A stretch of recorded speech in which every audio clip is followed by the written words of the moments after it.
Growing up, Michael always made sure I knew my place.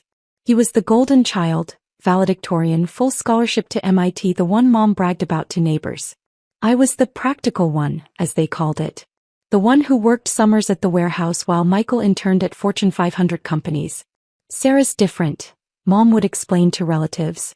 Not everyone can be brilliant like Michael. He's more hands-on. The comments stung, but I learned to smile and nod. What they didn't know was that those warehouse summers taught me more about business than Michael's theoretical classes ever could. I watched how supply chains worked, how margins moved, how small inefficiencies cost millions. While Michael studied case studies, I lived them. After college, Michael launched TechFlow Solutions with his MIT buddies. AI-powered logistics optimization for warehouses. Ironically, exactly the industry I knew inside and out. The company exploded. Within 3 years, they had contracts with Amazon, FedEx, and Walmart. Michael became the family success story. My son, the tech entrepreneur, Dad would announce at every gathering. 26 years old and already worth 8 figures. I kept working warehouse jobs, moving between companies, learning systems. Michael would pat my shoulder condescendingly at family events. Still doing the manual labor, huh? Well, someone has to keep the wheels turning for us innovators. What Michael never bothered to ask was why I kept switching warehouse jobs. He never wondered why I had such detailed knowledge of logistics systems, or why I asked so many specific questions about his algorithms during family dinners. He was too busy enjoying being the genius. The truth was, I'd been quietly building something. Those warehouse jobs weren't just jobs, they were research. Every company I worked for gave me deeper insight into the problems TechFlow claimed to solve. And I started noticing gaps. Big ones. By age 24, I'd developed my own logistics optimization system. Not AI-powered like Michael's. Something better. Something that actually understood how warehouses really worked because I'd worked in them. Something that increased efficiency by 34% instead of TechFlow's claimed 12%. I started small. A consulting firm with warehouse efficiency solutions. 1 client became 5. 5 became 20. 20 became Fortune 100 companies, quietly switching from TechFlow to my system because it actually worked better. Within 2 years, my consulting firm was generating $50 million annually. I reinvested everything into technology development and strategic acquisitions. But I kept quiet about it. Wore the same clothes to family gatherings. Drove the same old Honda. Let them think I was still just a warehouse worker. The beauty of my position was that Michael never saw me as competition. When his company needed additional funding for expansion, I made sure my investment firm, hidden behind 3 layers of shell companies, was first in line. Michael thought he was getting money from some anonymous venture capital group. He had no idea his failure sister was bankrolling his entire operation. By the time this Thanksgiving rolled around, I owned 73% of TechFlow Solutions. Michael owned 15%. His MIT buddies split the remaining 12%. But according to the paperwork, he was still CEO of his own company, still the face of his success story. The Thanksgiving dinner started normally. Michael arrived in his new Tesla, talking loudly about his latest contracts. Just closed a $40 million deal with UPS, he announced to the entire family. TechFlow is revolutionizing the industry. Everyone gathered around him, asking questions, praising his genius. I sat quietly at the far end of the table, picking at my turkey. Sarah, how's the warehouse work going? Aunt Linda asked, the question clearly meant to contrast with Michael's success. Same as always, I replied. Steady work. Michael laughed. That's Sarah. Reliable but not ambitious. Not everyone can build an empire, right, sis? The conversation continued around me. Michael's company, Michael's success, Michael's bright future. Cousin Jake, who worked in Michael's marketing department, kept throwing glances my way with obvious pity. Then Uncle Robert brought up the topic that changed everything. Michael, I keep hearing about partnership opportunities in tech.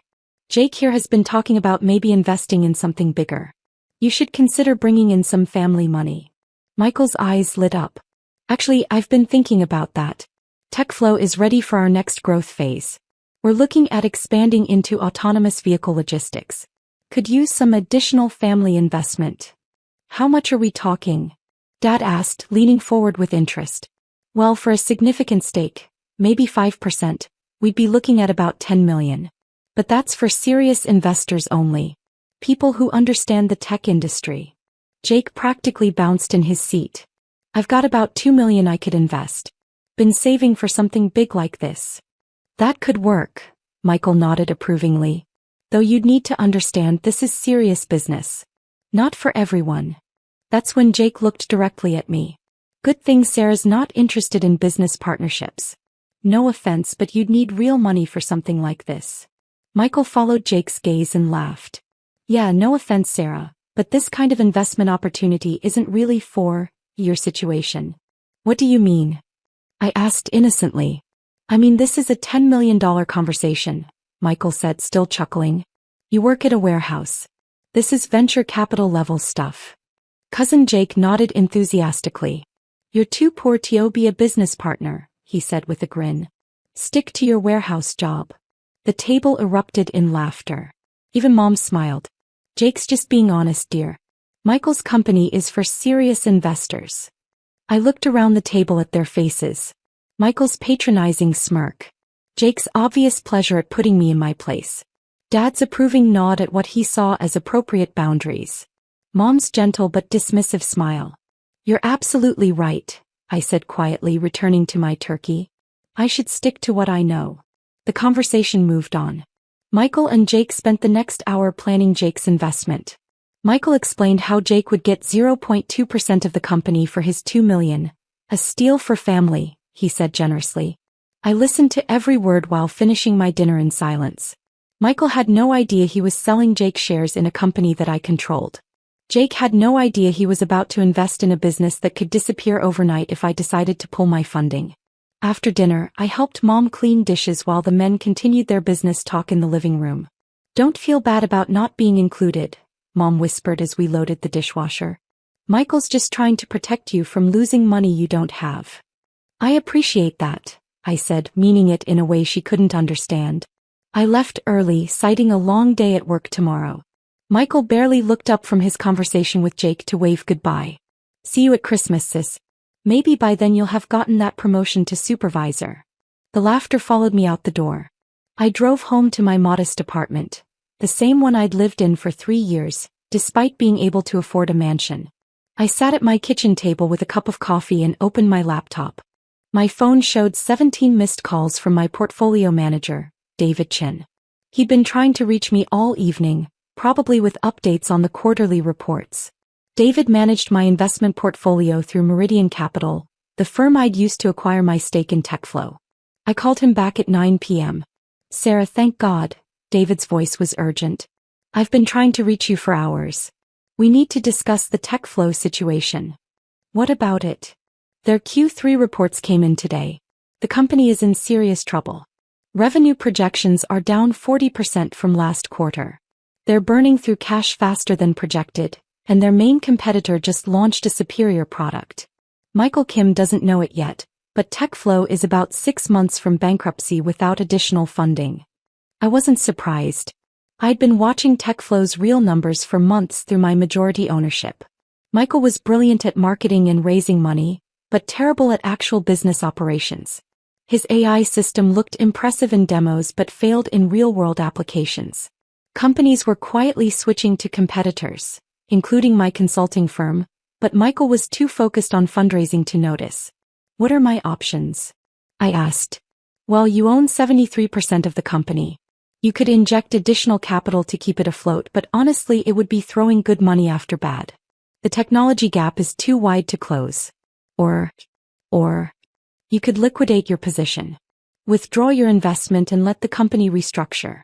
Michael would lose control, but the technology and employee base might be valuable to an acquirer. I thought about Michael's laughing face at dinner. Jake's dismissive comments. The family's automatic assumption that I was too poor and stupid to understand business. David, I want you to arrange an immediate liquidation of all Meridian Capital holdings in TechFlow Solutions. Full withdrawal. There was a pause. Sarah, that's $94 million. If we pull that out, the company will collapse within weeks. Are you sure?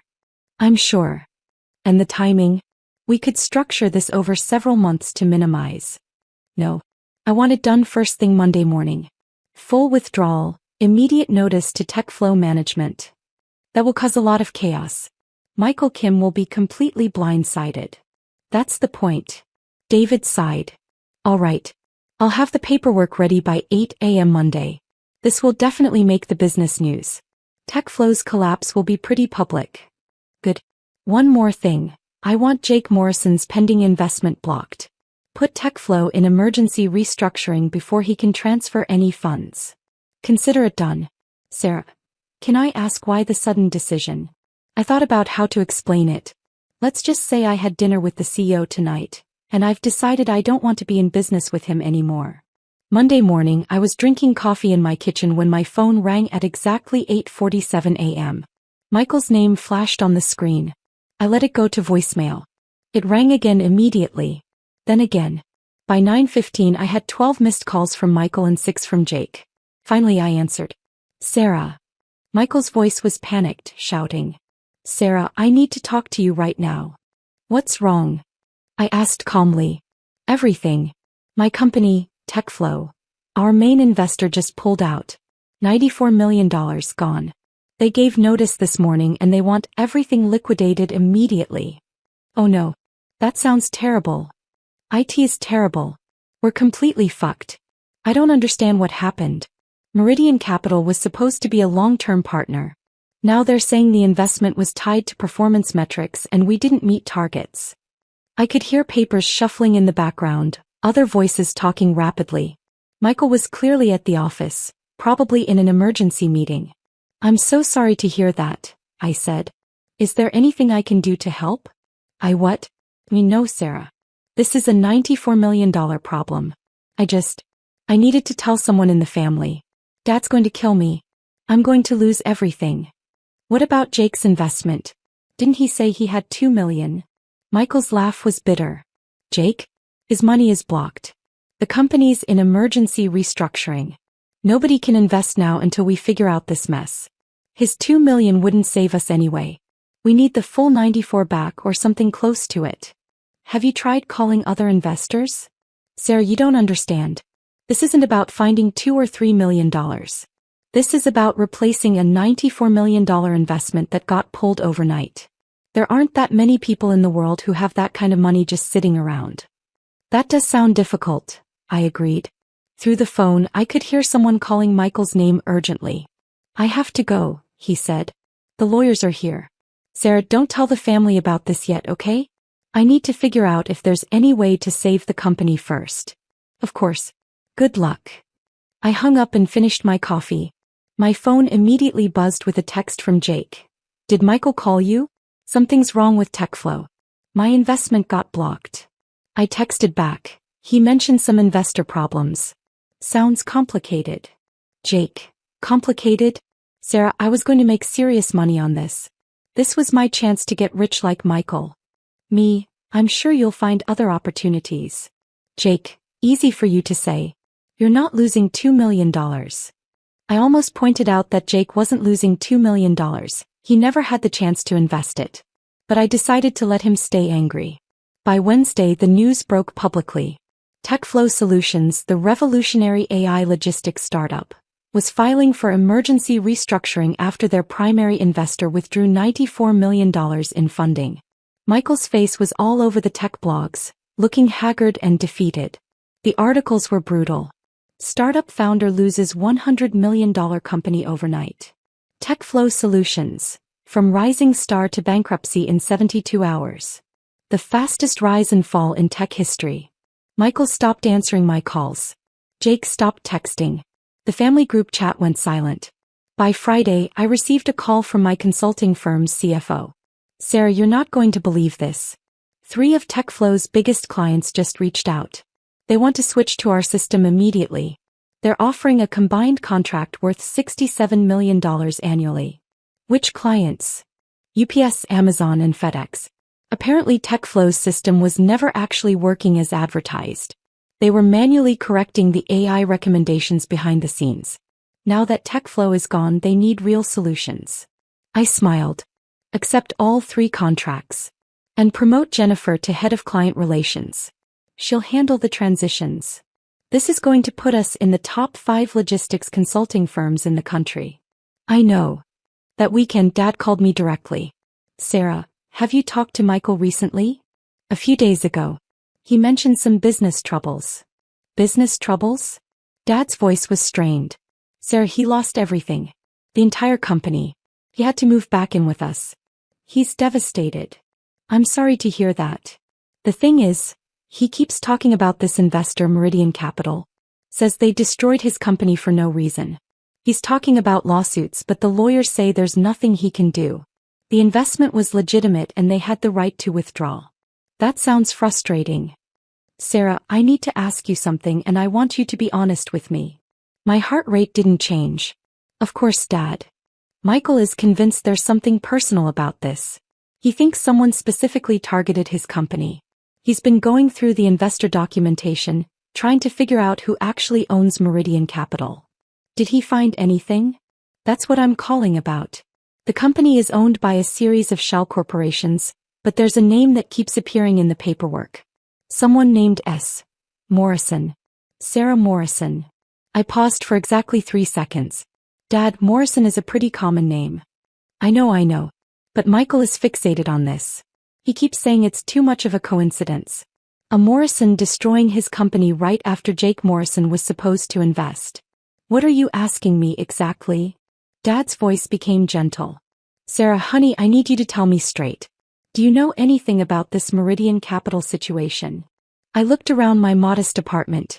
At my second-hand furniture and 10-year-old TV. At the warehouse uniform hanging by the door for my shift tomorrow morning. Dad, do you really think I have $94 million to invest in anything? The question hung in the air.